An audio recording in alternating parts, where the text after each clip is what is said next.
नमस्कार दोस्तों, हमारी आज की कहानी है अन्न। एक साधु ने देशाटन की योजना बनाई। वह एक गांव से दूसरे गांव चले जा रहे थे। इसी तरह सिलसिला शुरू हुआ। जहां रात हो जाती उसी गांव में किसी घर में आसरा ले लेते। एक गांव में प्रवेश करते ही शाम हो गई। गांव की सीमा पर जो पहला घर दिखा वहां पहुंचे आश्रय मांगने।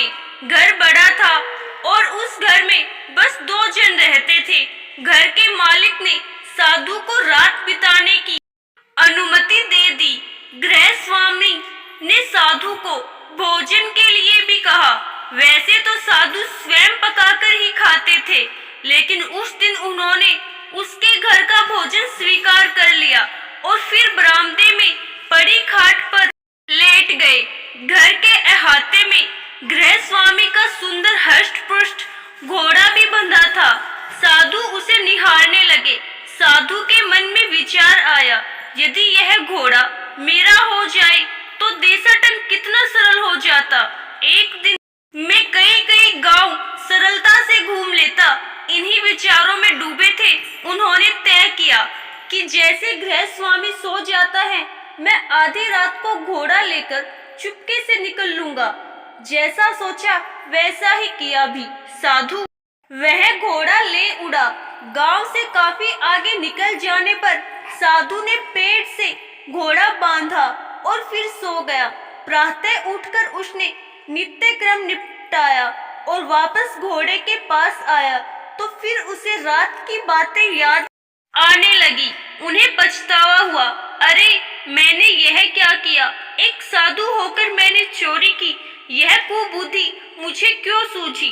उसने घोड़ा गृह स्वामी को वापस लौटाने का निश्चय किया और उल्टी दिशा में चल पड़ा। गृह स्वामी से क्षमा मांगी और घोड़ा लौटा दिया। साधु ने सोचा, कल मैंने इसके घर का अन्न खाया था, कहीं मेरी कुबुद्धि का कारण इस घर का अन्न तो नहीं। जिज्ञासा से गृह स्वामी से पूछा, आप काम क्या करते हैं, आपकी आजीविका क्या है। सकुचाते हुए गृह स्वामी ने पहले टालने की कोशिश की, फिर साधु जानकर सच्चाई बता दी।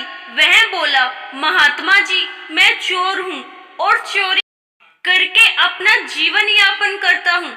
साधु की शंका का समाधान हो गया। चोरी से जुटाया अन्न पेट में पहुंचा तो उसने मन में कुबुद्धि पैदा कर दी। प्रातः नित्य क्रम में उस अन्न के अंश बाहर आते ही बुद्धि वापस लौटी। जैसा आहार लेंगे वैसा व्यवहार हो जाएगा। जो सात्विक भोजन करते हैं उनके विचार सात्विक रहते हैं। बात बात पर क्रोध नहीं आता, किसी का बुरा करने को नहीं सोचते। जिनका आहार दूषित होता है उनकी बुद्धि नीति अनीति का अंतर कुशलता से नहीं कर पाती। इसे ऐसे समझे कि मांस मदिरा के सेवन के पश्चात स्वभाव में उग्रता आती है, किंतु जैसे ही वह आहार शरीर से बाहर जाता है व्यवहार पर पछतावा होने लगता है। आशा करती हूँ दोस्तों आपको हमारी आज की कहानी जरूर पसंद आई होगी। धन्यवाद।